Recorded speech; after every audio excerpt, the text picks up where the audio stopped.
December 7th, 1941. 8:15 hours, 50 miles northeast of Oahu. Ensign Manuel Gonzalez breaks through the cloud layer at 8,000 feet and sees every battleship at Pearl Harbor burning. Black smoke towers into the sky. Orange flames spread across oil-slicked water. Dozens of aircraft with red circles on their wings weave through the chaos below.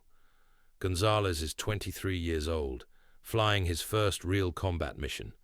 20 minutes ago, he thought the radio chatter about an air raid was another drill. His radio man shouts into the intercom, 3 contacts high, zeros, coming down fast. Gonzalez has maybe 20 seconds. His SBD Dauntless dive bomber carries 2 50 caliber machine guns. The Zeros have 20mm cannons, superior speed, and superior maneuverability, 3 against 1. He shoves the stick forward. The Dauntless drops nearly vertical, the engine screaming as the altimeter spins backward. 7,000 feet, 5,000 feet, 3,000 feet. Cannon fire rips past the canopy in red tracer streaks.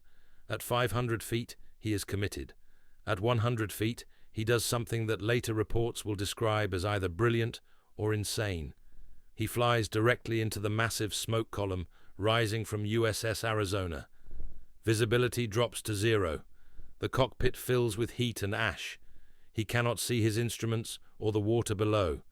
He is flying blind at 200 miles per hour, hoping his controls still respond. The Zeros break off rather than follow.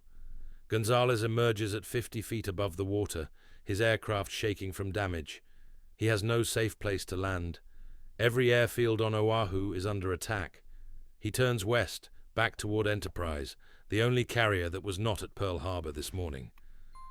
215 miles west, Vice Admiral William Halsey stands on Enterprise's flag bridge and listens to the radio transmission that will define his career.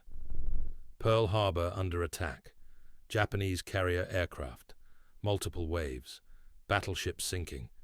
Halsey is 59 years old, Naval Academy class of 1904. He has been preparing for war with Japan his entire career, but not like this. Not with his fleet burning while his carrier was delayed at sea by weather. His orders to Commander Miles Browning are direct and immediate. General quarters. Launch everything. Find the Japanese carriers. Enterprise explodes into action. Watertight doors slam shut. Gun crews load ammunition. On the flight deck, plane handlers push aircraft into launch positions, but half of Enterprise's air group is gone. 18 SBD Dauntless dive bombers launched at dawn for routine patrol, expecting to land at Ford Island. They flew straight into a war zone instead. Lieutenant Commander Wade McCluskey commands Enterprise Air Group. He is 36 years old, with 1,400 flight hours and 0 combat experience until this morning.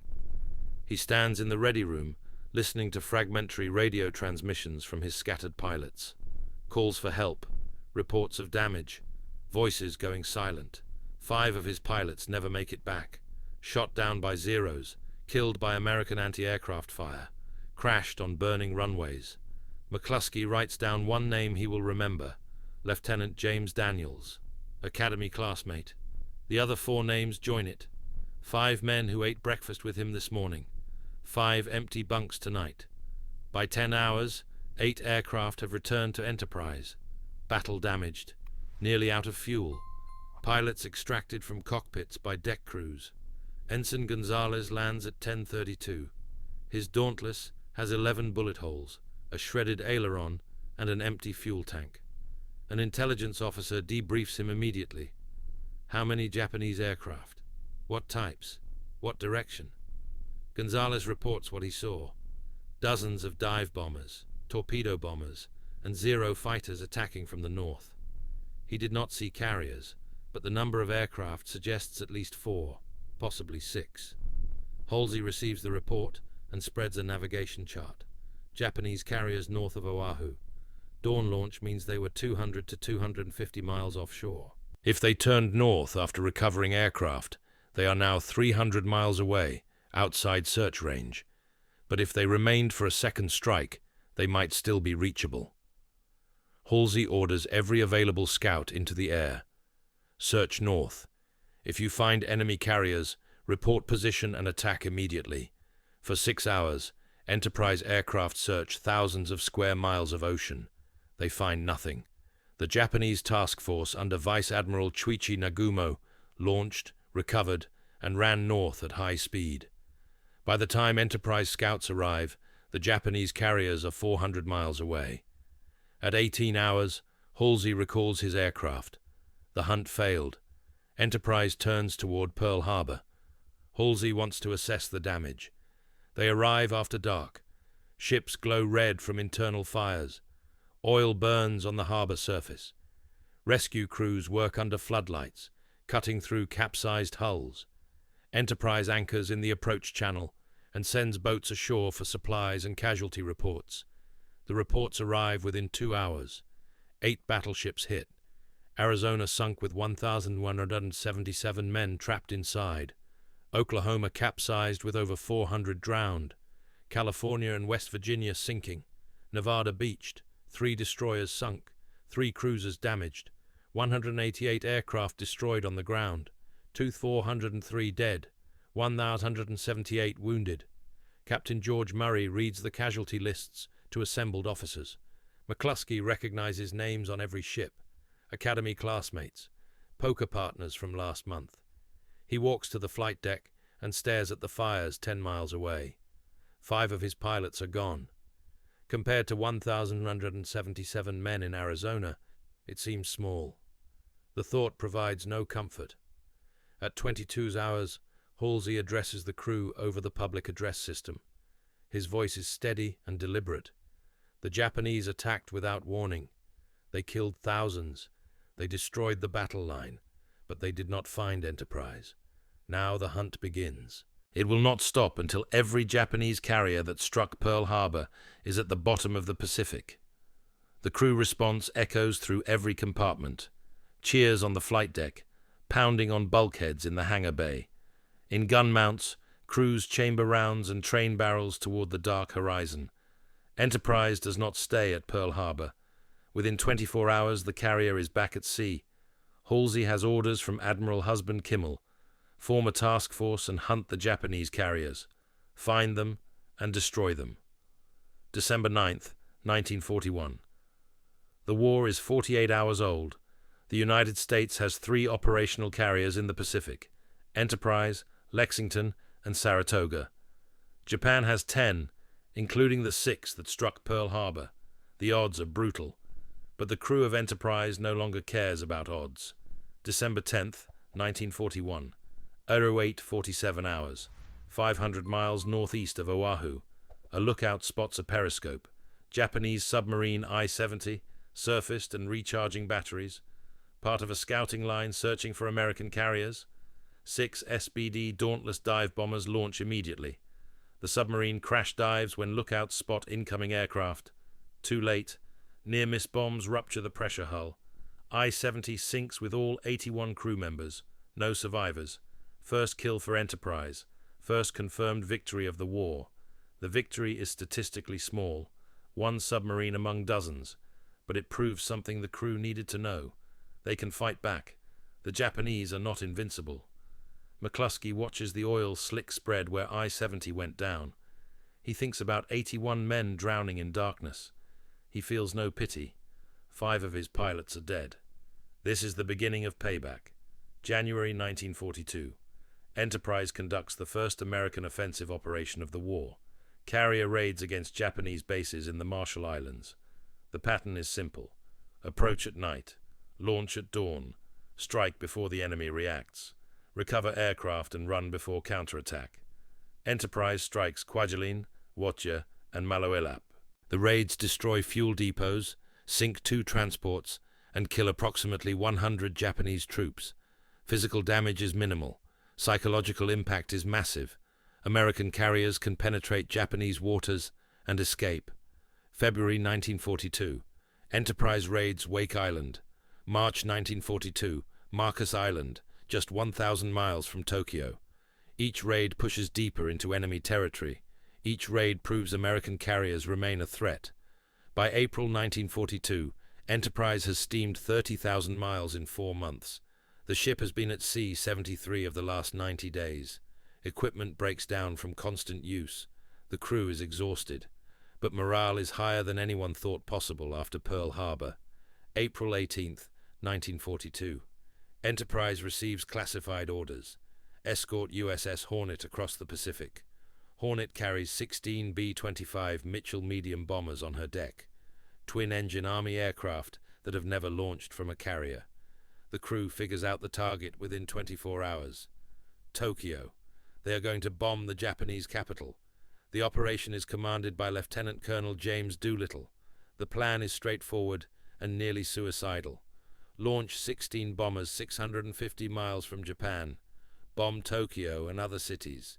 Fly 200 miles west to land in China. The bombers lack fuel to return. One-way mission. Enterprise provides fighter protection during approach. On April 18th, the task force is 650 miles from Tokyo when lookouts spot a Japanese picket boat. The vessel immediately transmits warnings to Japan. Halsey makes an instant decision. Launch now, 200 miles early, before Japanese bombers find the carriers. At 08:20 hours, the first B-25 roars down Hornet's deck and turns west. 15 more follow. The carriers turn east and run at maximum speed. 6 hours later, the Doolittle Raiders bomb Tokyo, Yokohama, Nagoya, and Kobe. Physical damage is light. 15 buildings destroyed. 50 civilians killed. But psychological shock is total. Japan has been bombed. The myth of invulnerability is shattered. Emperor Hirohito demands explanations. How did American bombers reach Japan? The Imperial Navy responds by accelerating plans for decisive battle. Destroy American carriers before more raids occur. The target chosen is Midway Island. The decision leads directly to the Battle of Midway, the most important naval engagement of the Pacific War. Enterprise will be in the center of it, but that is 6 weeks away. For now, Enterprise races back to Pearl Harbor. Mission accomplished. She escorted the Doolittle Raiders. She lost no ships. She proved American carriers can strike and survive. Halsey watches the sunset from the bridge. In 4 months, Enterprise transformed from bystander at Pearl Harbor into the most aggressive warship in the Navy. Over 500 combat sorties launched. 3 enemy vessels sunk. Dozens of aircraft destroyed. First raid on Tokyo completed. The Japanese call her the Grey Ghost. She appears, strikes, and vanishes. American newspapers call her the Big E, the fightingest ship in the Navy. The crew calls her Enterprise. They know she is becoming more than steel and machinery. She is becoming a symbol, proof that America can fight back. Somewhere beyond the horizon, 6 Japanese carriers remain undefeated. Akagi, Kaga, Soryu, Hiryu, Shokaku, Zuikaku. Enterprise has not found them yet, but she will, and when that day comes, the reckoning will change the entire war. June 4th, 1942, 10:22 a.m., 20,000 feet over the Pacific Ocean. Sun glints off endless blue water below. Lieutenant Commander Wade McCluskey peers down through the haze and sees 4 enemy carriers in perfect formation 18,000 feet beneath him. Akagi, Kaga, Soryu, Hiryu, the same 4 that attacked Pearl Harbor 6 months ago. Their decks are crowded with aircraft, rearming, refueling, completely exposed. McCluskey's fuel gauge reads nearly empty. He has been searching for 2 hours. Every pilot in his formation is calling on the radio, demanding they turn back before they all run out of fuel and ditch in the ocean. 33 dive bombers, 33 pilots and gunners, all about to die if McCluskey made the wrong decision. He looks at those 4 carriers one more time. Then he rolls into his attack dive. No hesitation, no second guessing. This is what they came for. 12 hours earlier, everything looked hopeless. May 28th, 1942, Pearl Harbor. McCluskey stands on Enterprise's flight deck, watching dock workers weld steel plates over bomb damage on USS Yorktown across the harbor. Yorktown limped back from the Battle of Coral Sea 8 days ago with a massive hole in her flight deck. The damage assessment said 3 months minimum for repairs. Admiral Chester Nimitz gave the shipyard 72 hours. because American codebreakers know something the Japanese do not expect. The enemy is planning a massive strike against Midway Island, 100 to 300 miles northwest of Hawaii. 4 enemy carriers are coming, the same 4 that devastated Pearl Harbor. Japan has never lost a carrier battle. Their pilots have been flying combat missions since 1937. They are the most experienced naval aviators in the world. The United States will have 3 carriers to meet them: Enterprise, Hornet, Yorktown if the welders finish on time. 3 American carriers against 4 Japanese. Fewer aircraft, less experience, worse odds than Pearl Harbor. But this time, America has intelligence. Station Hypo in the basement of Pearl Harbor headquarters has been breaking Japanese naval codes for months. They know the enemy is coming. They know the date. They know the exact composition of the fleet. The Japanese think they are setting a trap. They are walking into one. McCluskey gets his briefing on May 28th in a packed ready room. The intelligence officer spreads a map across the table. Midway Island in the center. Red arrows show Japanese approach from the northwest. Blue arrows show American carrier positions northeast of Midway. The plan is brutal in its simplicity. Let the Japanese strike Midway first. Wait until their aircraft are committed to the island. Then hit their carriers, while their decks are crowded with aircraft rearming and refueling. Catch them at their most vulnerable moment. One pilot asks the obvious question: what if we do not find them? The intelligence officer's answer is direct. Then they find us first and sink us. No margin for error. Enterprise sails May 28th. Hornet follows. Yorktown, impossibly, sails May 30th after 72 hours of continuous welding. Workers are still aboard finishing welds as the carrier heads to sea. June 3rd.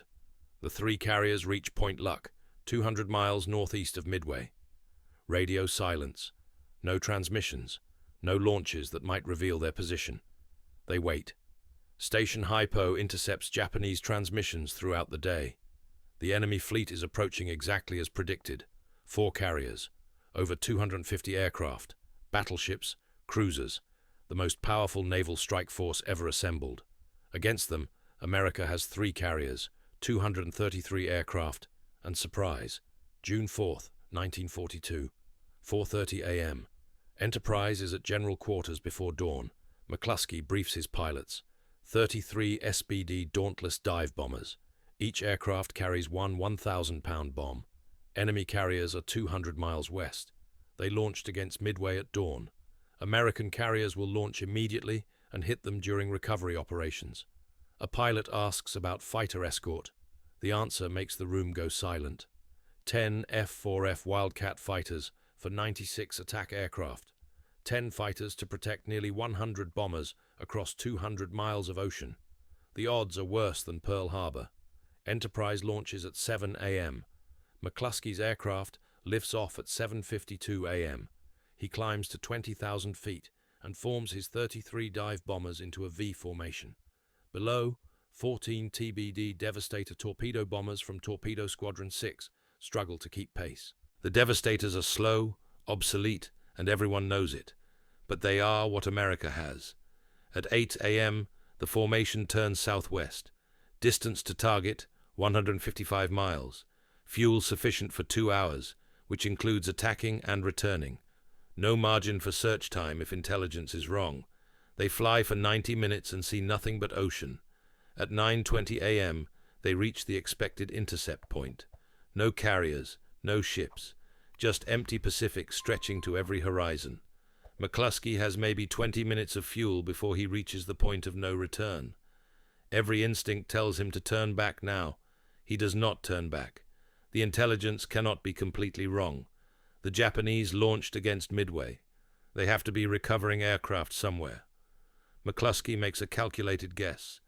If they struck from the northwest and already hit Midway, they are probably turning north to avoid American land-based bombers. He turns northwest and keeps searching. His pilots start calling. "Skipper, we are running out of fuel. We need to turn back." McCluskey ignores them. 5 more minutes. At 10:05 a.m., McCluskey spots a single Japanese destroyer below, traveling at high speed northeast. leaving a white wake through the blue water. The destroyer is rejoining the main fleet. McCluskey understands immediately. Follow the wake backward. At 10:22 a.m. he sees them. 4 enemy carriers in rectangular formation, their decks crowded with aircraft, rearming, refueling, the most vulnerable moment possible. McCluskey does not wait. He does not coordinate. He rolls into his dive immediately, and 32 dive bombers follow. The dive is nearly vertical, from 20,000 feet to 2,500 feet in less than 60 seconds. The airspeed indicator hits 240 knots. The airframe shakes violently. Pull-out will subject them to over 4 Gs. Japanese lookouts spot them at the last moment. Alarm bells ring. Anti-aircraft guns swivel upward. Zero fighters try to intercept, but the dive bombers are already committed, already screaming down at terminal velocity. But McCluskey and his pilots are not the first to attack. 20 minutes earlier, at 10 a.m., Torpedo Squadron 6 attacked these same carriers. 14 TBD Devastators, led by Lieutenant Commander Eugene Lindsay. Slow, low-flying, defenseless torpedo bombers against the most experienced fighter pilots in the world. The Japanese Zeros slaughtered them. 10 of 14 Devastators shot down in minutes. Lindsay killed instantly. 29 men dead in less than 5 minutes. The torpedo attack accomplished nothing. No hits, no damage. Just 29 Americans dying to draw Japanese attention downward while McCluskey's dive bombers approached from 20,000 feet above. Their sacrifice created the opening. The Zeros are at low altitude, out of position, unable to climb fast enough to intercept the dive bombers plunging down from above. McCluskey picks the nearest carrier, Kaga, and releases his bomb at 2,500 feet. The 1,000-pound bomb falls free. He pulls out hard, G-forces pressing him deep into his seat, vision graying at the edges.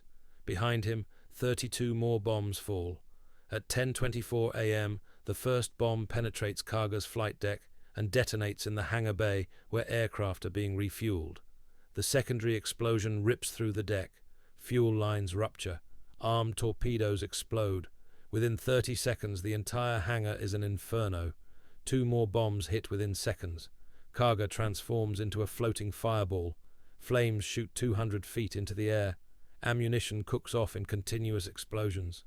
Simultaneously, dive bombers from Yorktown, arriving by pure chance from a different direction, hit Soryu.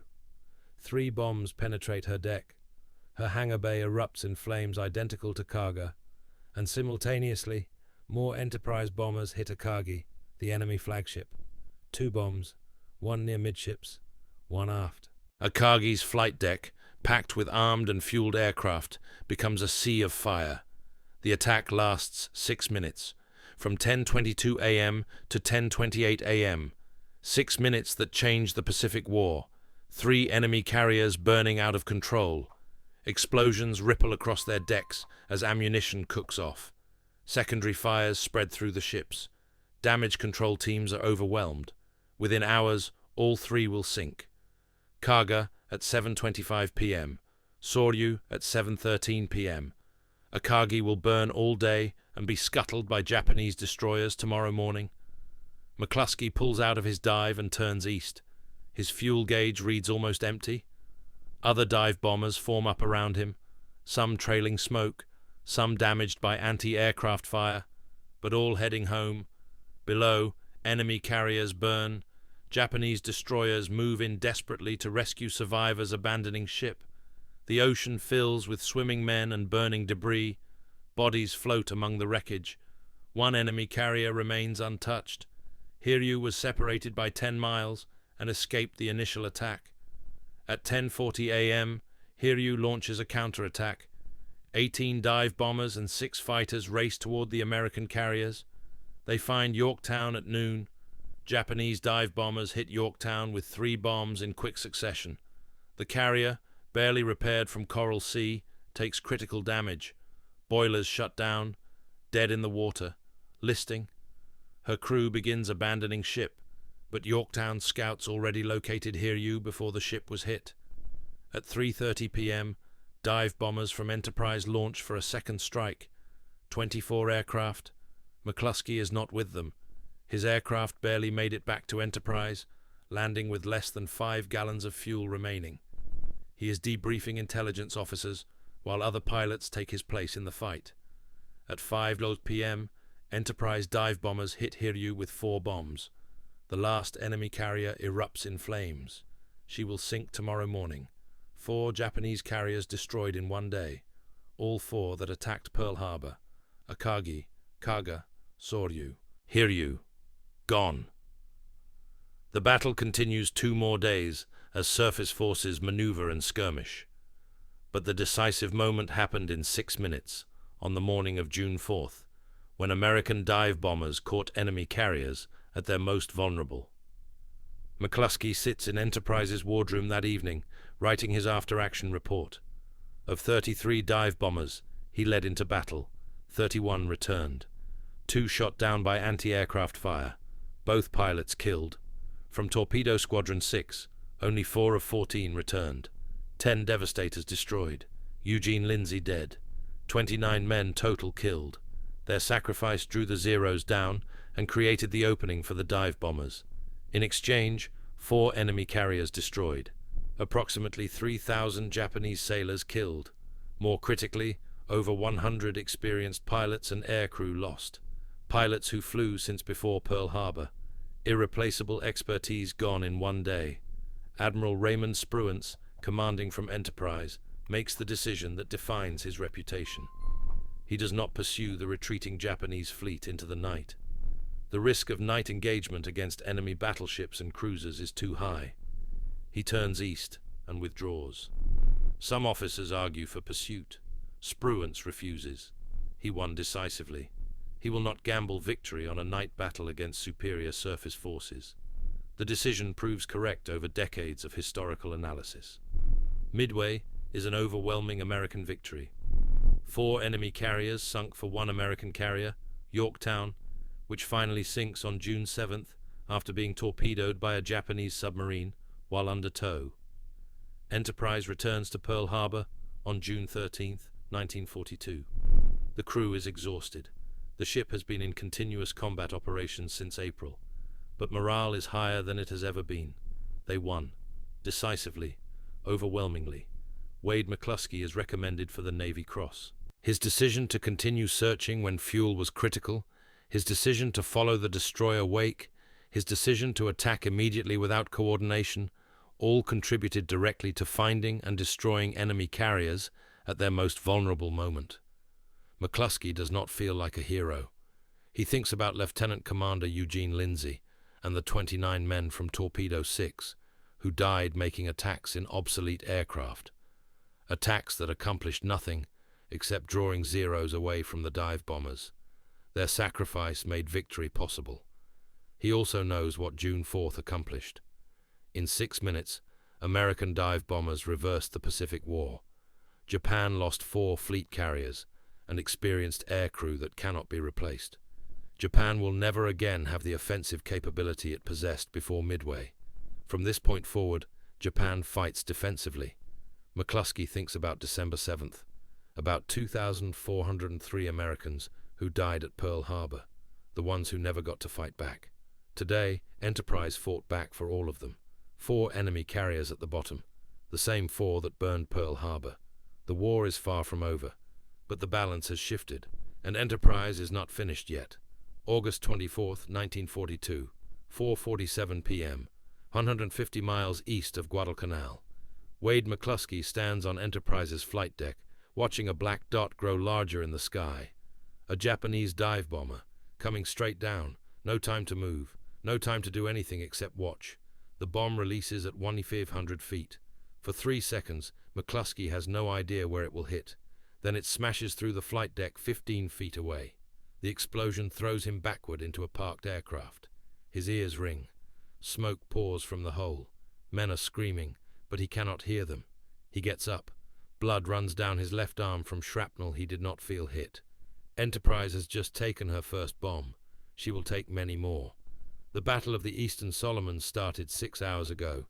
Enterprise launched a full strike. So did the Japanese. Both strikes past each other in the air, like deadly shadows colliding. 3 Japanese dive bombers penetrate American defenses. The first bomb penetrates 3 decks before detonating in crew berthing. 74 men killed instantly.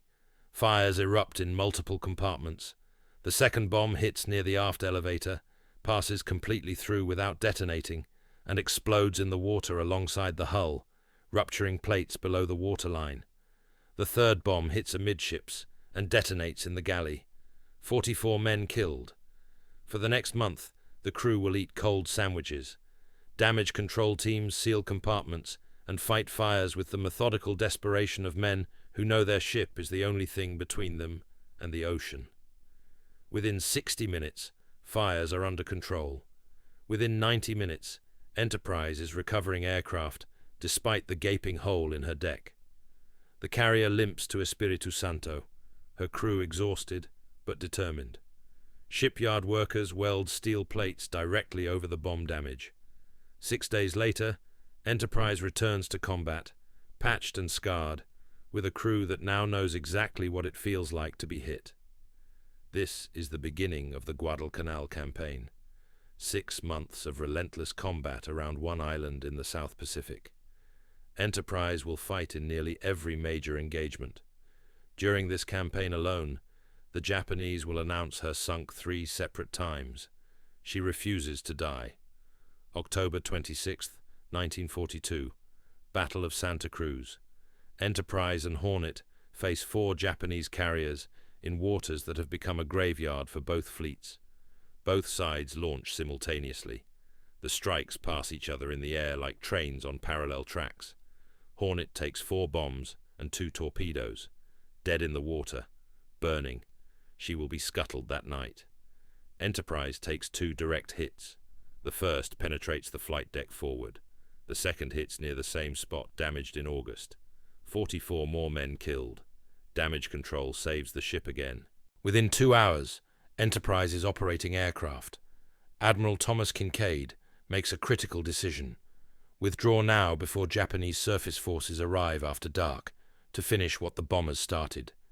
Enterprise retreats south at maximum speed. Japanese radio announces her sunk for the second time in 2 months. They are wrong. The carrier reaches Noumea for repairs. The damage is severe. 7 weeks of work ahead. During that time, Enterprise is the only operational American carrier in the Pacific. Saratoga torpedoed. Wasp sunk. Hornet sunk.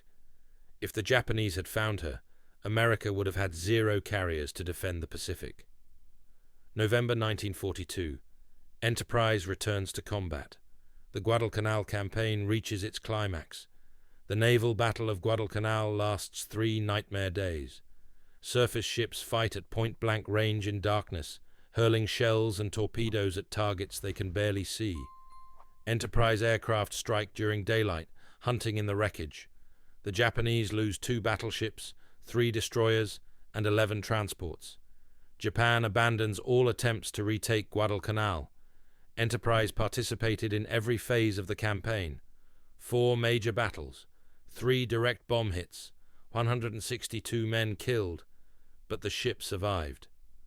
A mechanic named Thomas Riley writes a letter home to Pennsylvania, hands still shaking from the August bomb that killed 3 men working 10 feet from him. "We got hit 3 times. They said we were sunk, but here we are, still fighting. The Japs can't kill this ship." The letter captures the spirit of the crew. Enterprise cannot be sunk. January 1943. Enterprise receives proper repairs at Pearl Harbor. New radar, additional guns, shore leave for the crew, the first in 6 months. Most sleep for 16 hours straight, waking unsure where they are. Through 1943, Enterprise raids the Central Pacific relentlessly. Truk, Marcus Island, Wake Island, Tarawa, approach at night, strike at dawn, withdraw before counterattack. Each raid destroys more enemy aircraft and ships, pushing deeper into Japanese territory.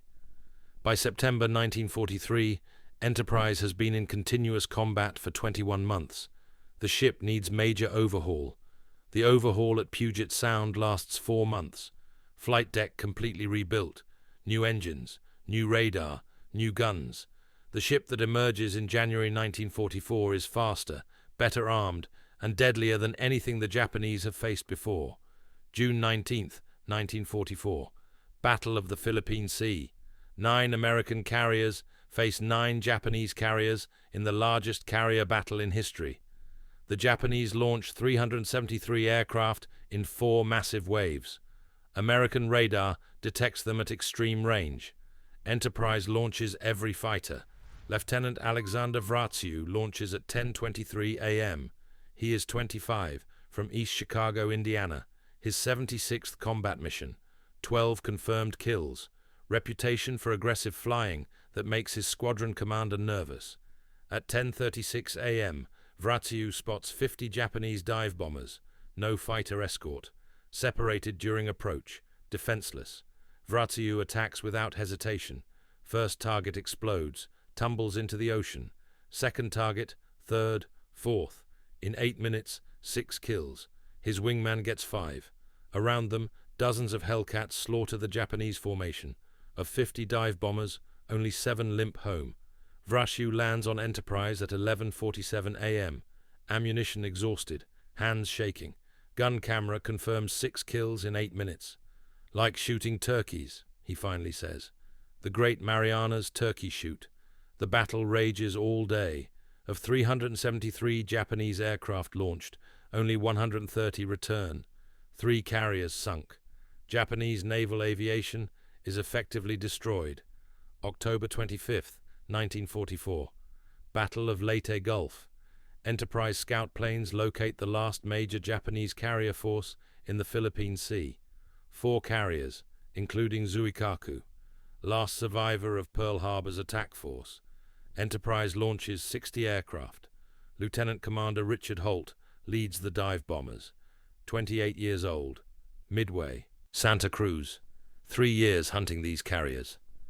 At 3:26 p.m., Holt rolls into his attack dive over Zuikaku, deck that launched Zeros on December 7th, deck that helped cripple the Pacific Fleet. Holt releases his bomb at 2,500 feet, penetrates flight deck, detonates deep in hangar. Secondary explosions rip through the carrier. 5 more bombs hit within minutes. Zuikaku capsizes at 4:14 p.m. McCluskey, now a commander on Enterprise staff, watches from the bridge. He thinks of December 7th, of Pearl Harbor, of the 2,403 men who died that morning. The circle is closed. All 6 carriers that struck Pearl Harbor are now gone. Akagi, Kaga, Soryu, Hiryu at Midway. Shokaku in June. Zuikaku today. November 1944. Enterprise returns to Ulithi for resupply. 18 major battles. Over 20,000 combat sorties. Over 800 enemy planes destroyed. 71 ships sunk or damaged. Crew changed completely. New pilots, sailors, officers. The ship remains. Scarred by bombs and salt water. Patched with steel plates welded over wounds. Repaired dozens of times. Never defeated. Japanese announced her sunk 8 times. Radio Tokyo broadcast her destruction after Eastern Solomons, Santa Cruz, and 6 other battles. Each time, Enterprise appeared days later to strike another target. Unkillable. American newspapers call her the fightingest ship in the Navy. Crew calls her the Big E. Japanese call her the Grey Ghost. In the crew mess, sailors maintain a scoreboard on the bulkhead. 6 Japanese carriers crossed out. Dozens of ships tallied. Hundreds of aircraft marked. The numbers keep growing, but the hardest test is still coming. In 5 months, Enterprise will face pilots who do not plan to return. Pilots who aim their entire aircraft at her deck like guided missiles. The Kamikaze are coming. And yet, even as this new threat approaches, the Grey Ghost charges into the coming storm, her luck and legend hanging by a thread, battered but unbowed, refusing to believe that anything the Japanese throw at her can finally bring her down. May 14th, 1945, 6:56 a.m., 60 miles east of Okinawa. Seaman First Class. Robert Hughes stands at his battle station on Enterprise's flight deck, scanning the sky through binoculars. He is 19 years old, from Columbus, Ohio. This is his 8th month aboard Enterprise. He has never seen a kamikaze hit a carrier. He is about to. At 6:54 a.m., radar detected a single contact approaching from the northwest. One aircraft, flying low, probably a scout plane. Enterprise's Combat Air Patrol moved to intercept, but the bogey disappeared into clouds before they could reach it. Now Hughes sees it, breaking through the clouds at 3,000 feet. Mitsubishi A6M-0 fighter, diving straight toward Enterprise's island structure. No bombs visible under the wings. The aircraft itself is the weapon. Hughes yells into his sound-powered phone. Kamikaze inbound, port side. Anti-aircraft guns across the ship swivel toward the target. 5-inch guns, 40mm Bofors, 20mm Oerlikons. Every gun that can bear opens fire simultaneously. The sky fills with tracers and exploding shells. The Zero keeps coming. Pieces tear off the aircraft as shells hit. The left wing shreds. The engine cowling rips away.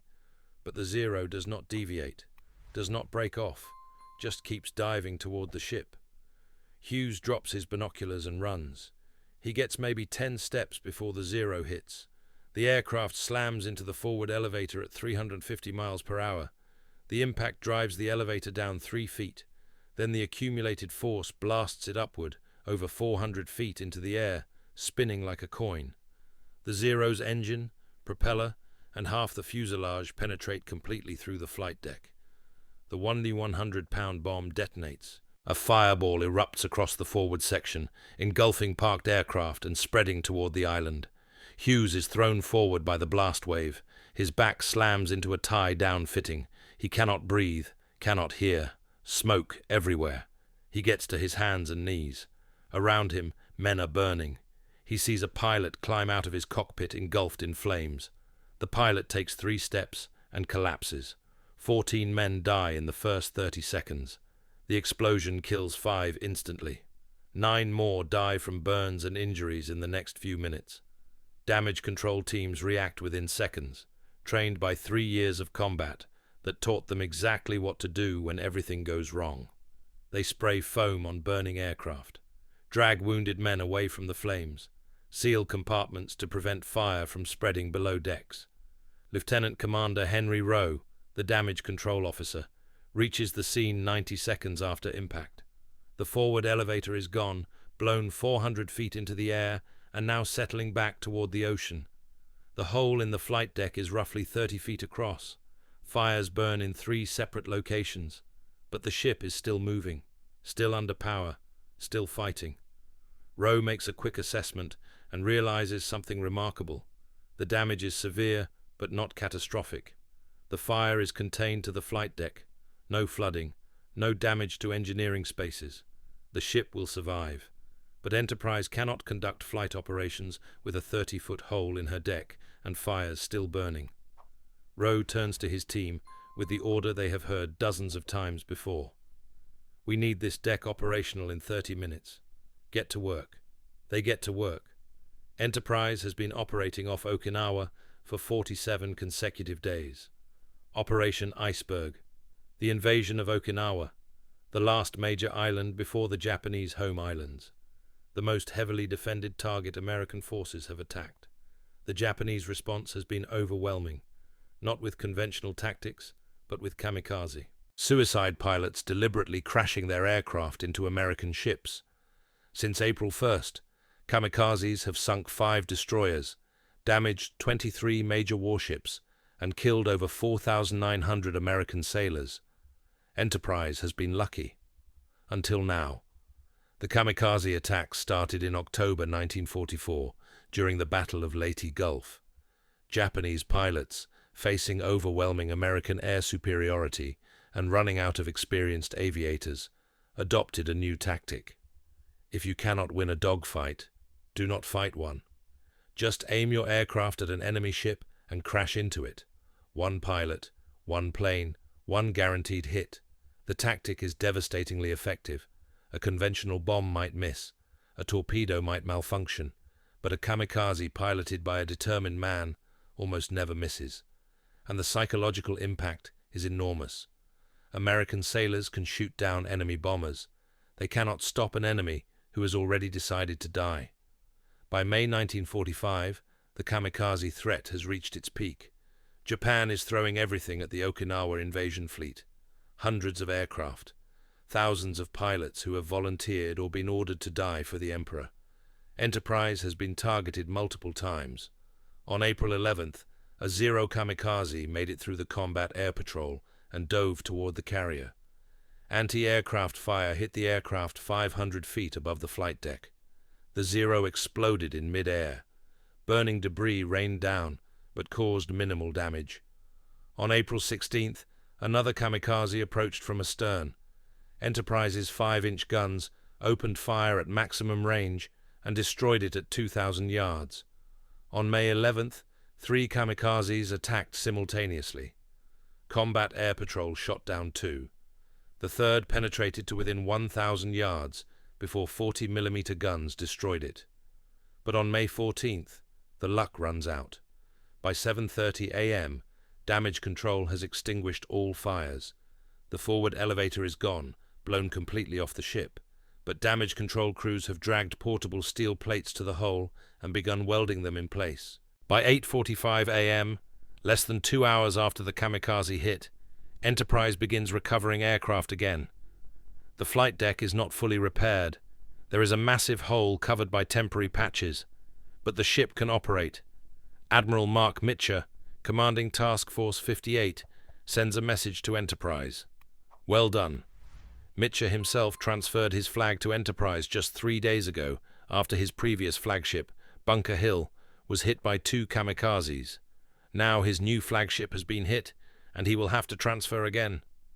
Enterprise operates off Okinawa for 3 more days after the kamikaze hit. Her aircraft fly combat missions. Her guns shoot down 2 more kamikazes that approach the task force. The ship performs as if nothing happened, even though below decks the crew knows differently. May 17th, 1945. Enterprise detaches from Task Force 58 and heads east toward Pearl Harbor. Seaman Hughes sits in the mess deck at 2 a.m., unable to sleep despite exhaustion that makes his hands shake. He has not slept more than 2 hours straight in 6 weeks. Around him, other sailors sit at tables with empty coffee cups, too tired to move, but too wired to rest. Some fall asleep mid-sentence. Others just stare at bulkheads. For 47 days, they have been at battle stations more than they have been in their bunks. Combat Air Patrol launches every hour. Kamikaze alerts every few hours. General quarters at dawn and dusk when attacks are most likely. Sleep has become something you steal in 30-minute intervals between emergencies. Now Enterprise is heading to Pearl Harbor for repairs, and for the first time in 2 months, the guns have stopped firing. The silence feels wrong. Hughes keeps waiting for the alarm bells to ring. They do not ring. The war is still happening, but Enterprise is leaving it behind. Some men feel relieved. Others feel guilty. The fleet is still off Okinawa, still fighting, still dying. But Enterprise is going home, because a kamikaze finally did what bombs and torpedoes could not. It took her out of the fight. Enterprise reaches Pearl Harbor on May 21st. The shipyard assessment confirms what the crew already knows. Extensive repairs needed. The forward elevator must be completely replaced. The flight deck requires major structural work. Multiple systems damaged by the blast need repair or replacement.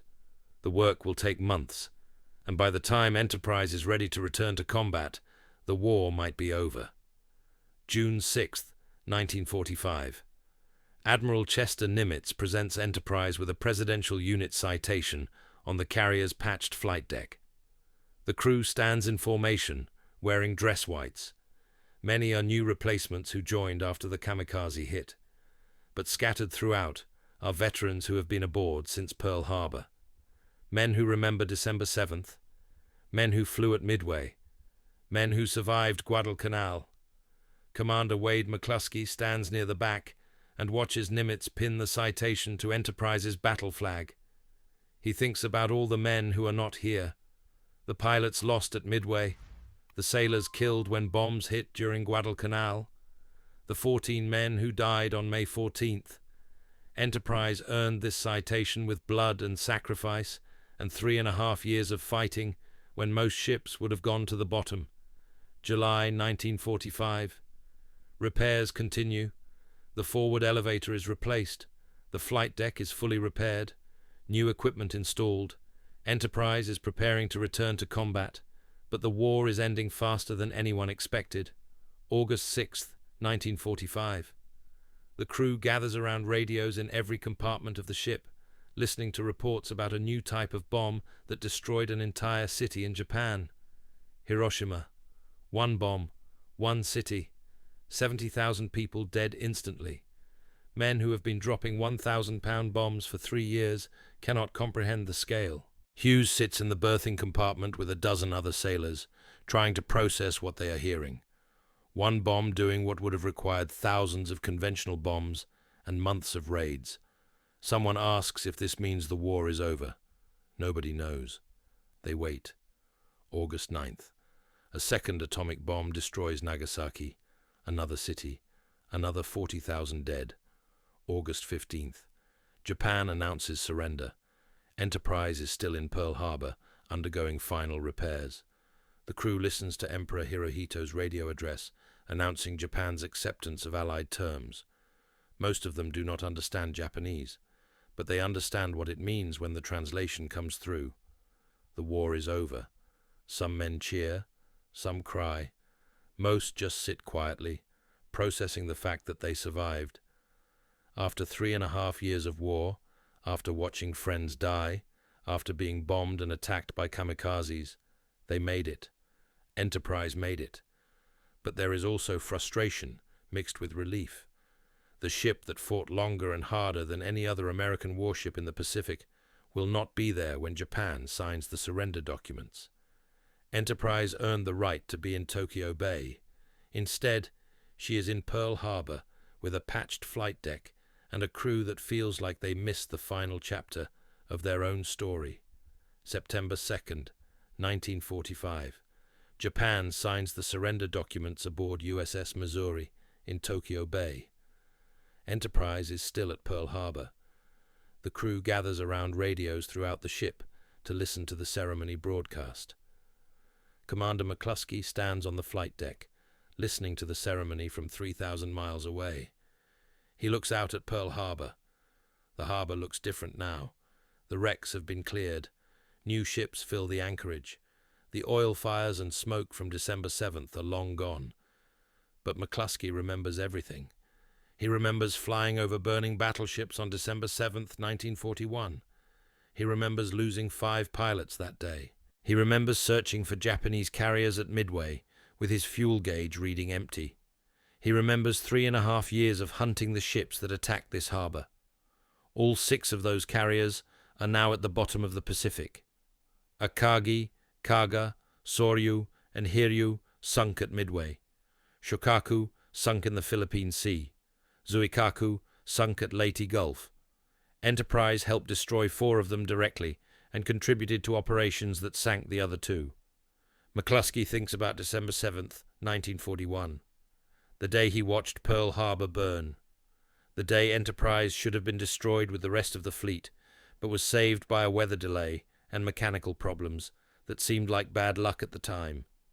Maybe that luck was saving her for something bigger, to be the ship that fought at every major battle in the Pacific, the ship that took 3 bombs, survived dozens of near misses, and took a kamikaze strike that would have sunk most vessels, the ship that refused to die no matter how many times the Japanese announced her destruction.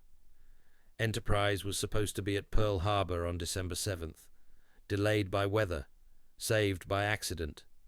That accident gave America a carrier that fought from Pearl Harbor to Okinawa, a carrier that earned 20 battle stars, more than any other American warship in World War II, a carrier that proved America could take hit after hit and keep fighting.